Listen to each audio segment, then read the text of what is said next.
امروز شنبه، شلیک اسلاک با نقشیر 1، فاصله 240 متر.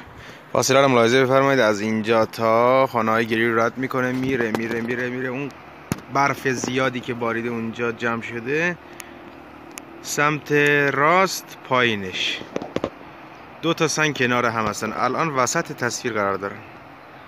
سنگ سمت چپی رو قراره بزنیم با نقشیر 1. فاصله هم 240 متر عرض کردم. ادامه تصویر برداری باید با دوربین انجام بشه، گوشی به تنهایی کافی نیست. دوربین رو میذارم بعد زوم میکنم روش. استاد من زوم کردم روی هدف.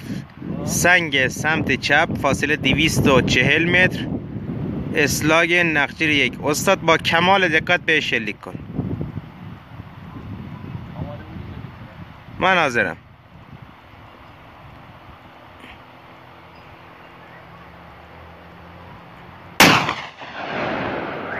آفرین آفرین آفرین، واقعا عالی زدی، عالی زدی پسر، عالی زدی، عالی زدی.